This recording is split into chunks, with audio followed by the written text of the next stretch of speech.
Good morning. Day 8. We have breached week 2. We're going to try this week in landscape. Let me know if this works better for you. Been passing barges all day, seen turkeys, eagles, deer. Oh man, it's been a beautiful day. Guys out fishing with nets. And all of the barges have been super polite and helpful. It's been great. And I was holding a rope as we go down. Come look and see how far we've gone down. Look. I'm good. That was the water level. I'm just holding on to it to make the boat lower. You can tell we've gone down a lot. And the black line is where it started. So we've dropped that much. It's a lot.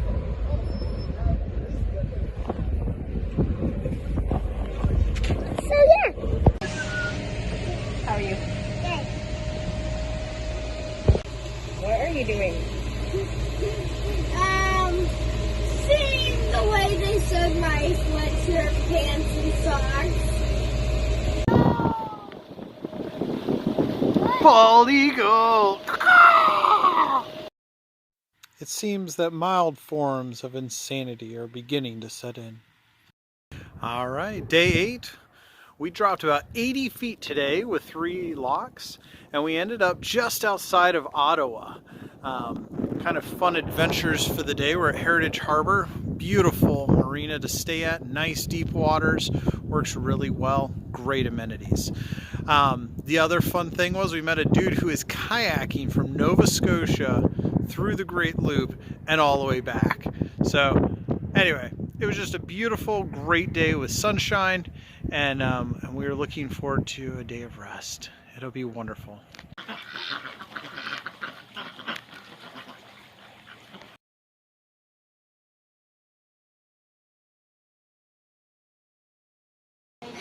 All right, we just got into the marina, and what was the best part of getting into the marina? Shower cornhole. Showers and cornhole. Oh yes, you learn to appreciate the little things in life. Yes. Excellent. Things that we used to not appreciate. And not like at all.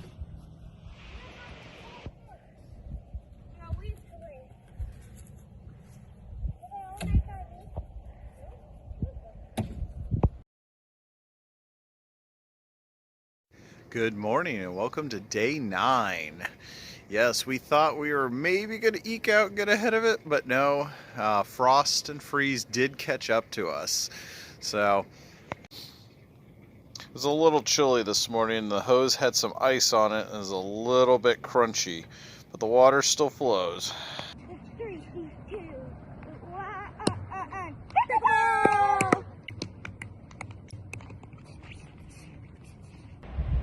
After a couple rounds of pickleball, we decided to seize the day and headed out to Starved Rock Lock and Dam.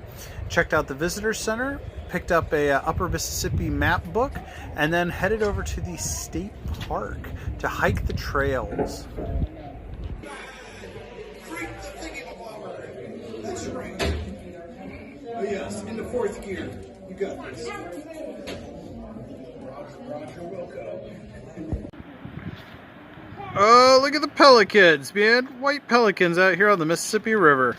And they're goofy as can be. Amazing. Whoa!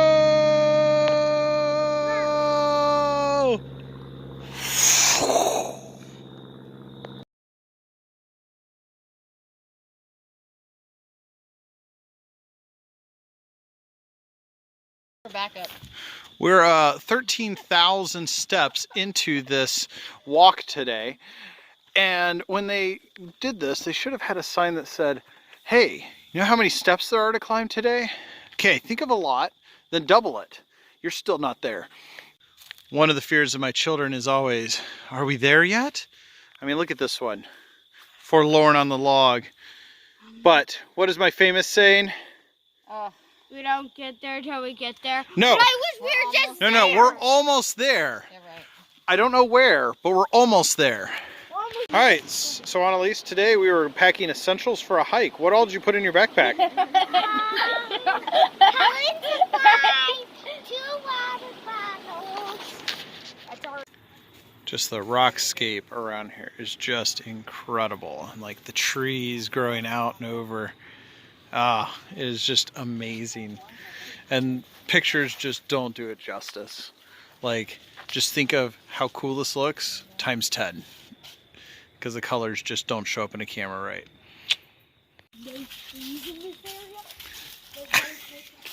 And it mystifies them why there's a tree in the middle of the walkway.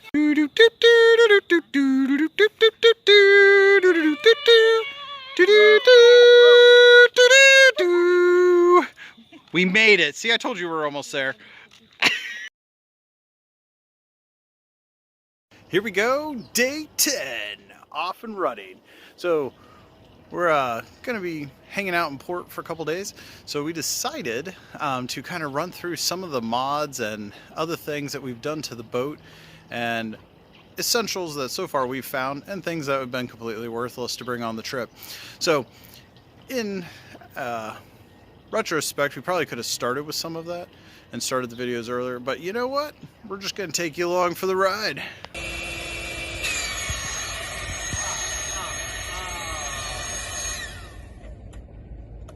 That's right. So this was a cool blessing we got from my boss as I was getting ready to leave from Rinse and Renew. Is his grandfather had this dinghy and it'd been sitting in the garage for years, and so he hooked us up with it for free. And then this motor I got off Craigslist. Again, this guy had it from his grandfather and wasn't using it. And for 20 bucks, he said, you know what, if you take your kids out and have fun, you can have it. So we did. We went out and motored around today. It was beautiful. Actually had to modify, though, the air pump. See the little pin that's in there? Basically, I heated it up and pushed it through the side and then ground it off, because the places where you inflate on the raft, they have like this weird pin in them, or like push point in the center. So that was so I can just push it in, air it up, and when I let go, it seals it, and it keeps the boat nice and tight. So we're going to test out the dinghy, and they are going to save us if it does not work, or the engine stops or something. In spite of our children's pessimism, we did manage to return safely. So Navajo fry bread, but we're putting it in the pan like spoon bread, which if you don't know what that is, you can look it up. It's a southern thing. Spooning it in, spreading it out, frying it up.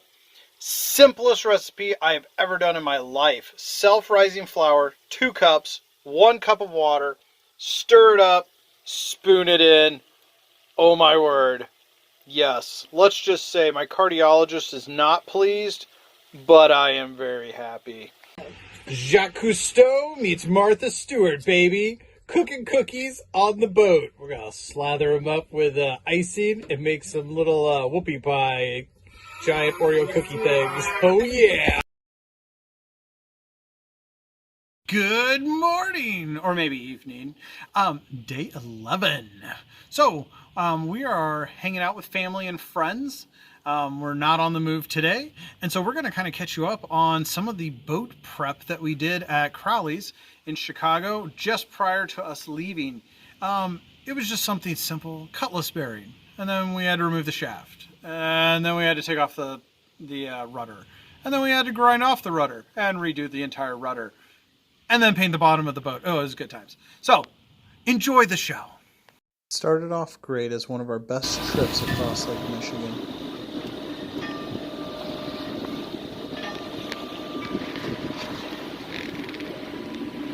Are you taking a picture? No, of course not.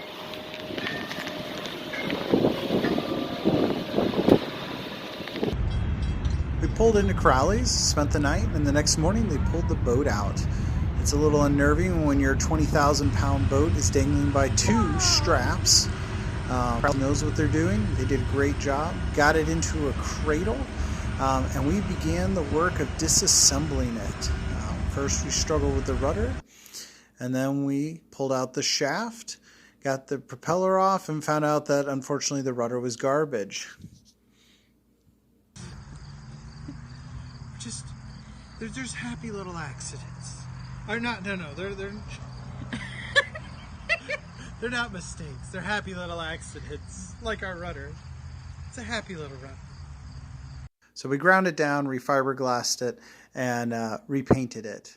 We also took lots of videos of how everything went together as we disassembled things from the mast and around the boat so that we could also make sure it got back in the right spot. It was good advice we got from other boaters. We also marked everything with a rubberized paint so that we could see exactly where we needed to tighten them back down to. And then they essentially pulled off the mast and set it into a cradle on the boat so that we could fit under bridges and didn't have to ship it down to Mobile and carry it with us. And we began to put it all back together and repainted it before we did our final assembly. And lo and behold, it all went back together. It was gorgeous. There she is.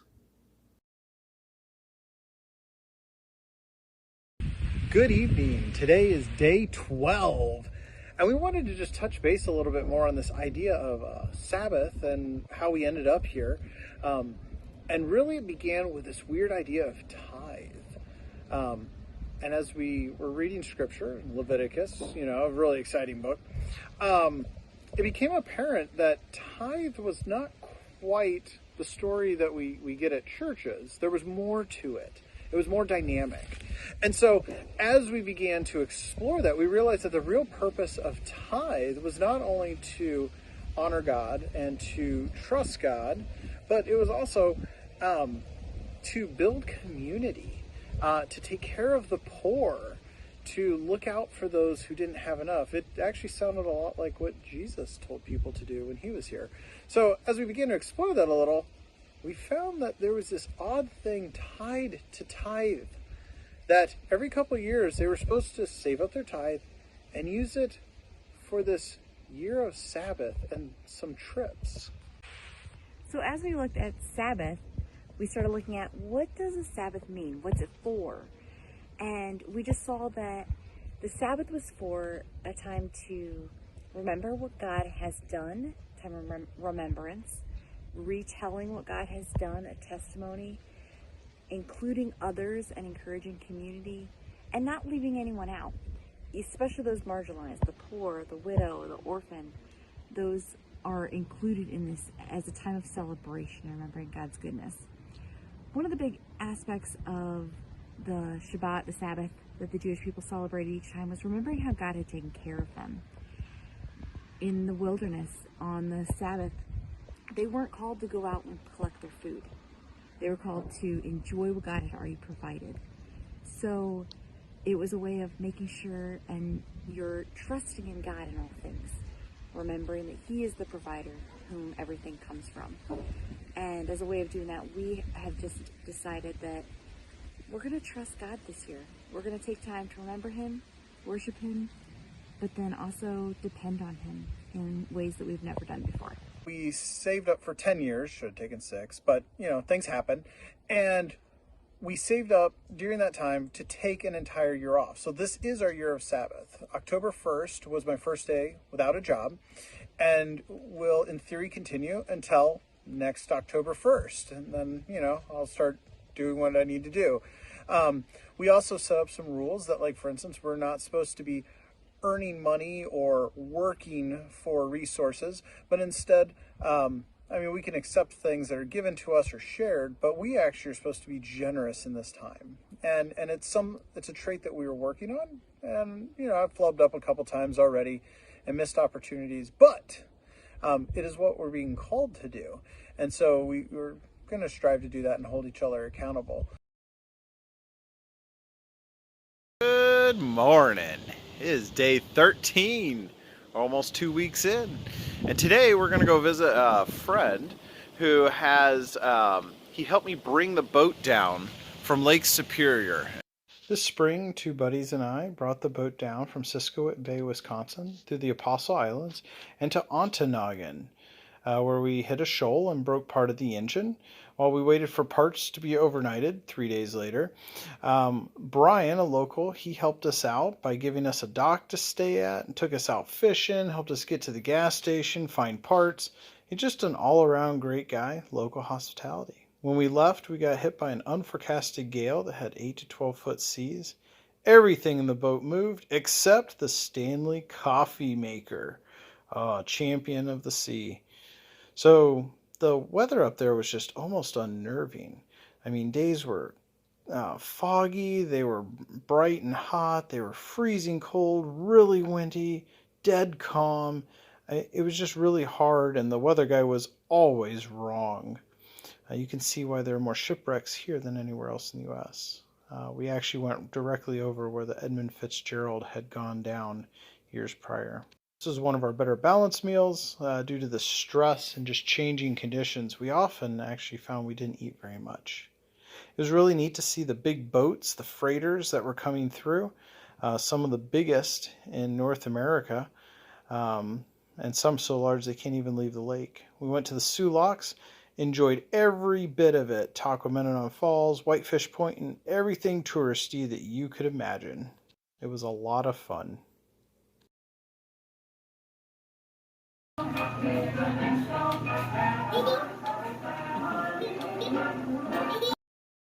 Rest of the trip was fairly uneventful, aside from running to the dock at Mackinac Island, and was full of lighthouses and sunken boats and amazing ports. As for today, we spent it with friends eating coney dogs at Coney Island, and just enjoying walking around town, checking out the sunset, and just relaxing around people that you love. Good morning, day 14. Yeah, 2 weeks. So we'll probably spend a little bit of time today. We're running some things back to a storage unit, and to drop off things we've realized we don't need. So yeah, we'll probably just highlight some of the stuff that we've decided is important, stuff that is kind of not all that important. Like we thought microwave, and now it's like, nah, I'd rather have the counter space. So, but yeah, so that's where our day goes. All right, so lunch is made. We're just having a simple ramen noodle stir fry. One of the things I wanted to mention was one of the must-haves for me on the boat trip has been color-coded dishes. We started using color-coded dishes. Each member has their assigned color, and we started doing that at home even before we made it switch onto the boat. And that was a lifesaver as a mom, because it was no longer, hey, whose bowl is this? Whose plate? I knew whose things were, and the kids now take responsibility for their dishes. And one of their chores on the boat or off the boat is they have to wash their own dish after the meal. All right, this is the kitchen that we have been working with the last couple weeks, most of summer. It's got a little fridge, little stove top with 3 burners, sink, microwave, and cabinet space. Later we'll show you what it looks like once we've redone it. Okay, our kitchen upgrade consisted of today upgrading what used to be our microwave to now being our Instant Pot and our little water kettle, which we use far more often. In each room there is a closet, and we have designed our closets with 2 hanging laundry baskets on top and 1 below. There is also additional storage underneath that laundry basket, which we use for long-term storage. And in this room, this is the kids' room, each kid has their own laundry basket of clothes, which turned out to be quite a bit for their size.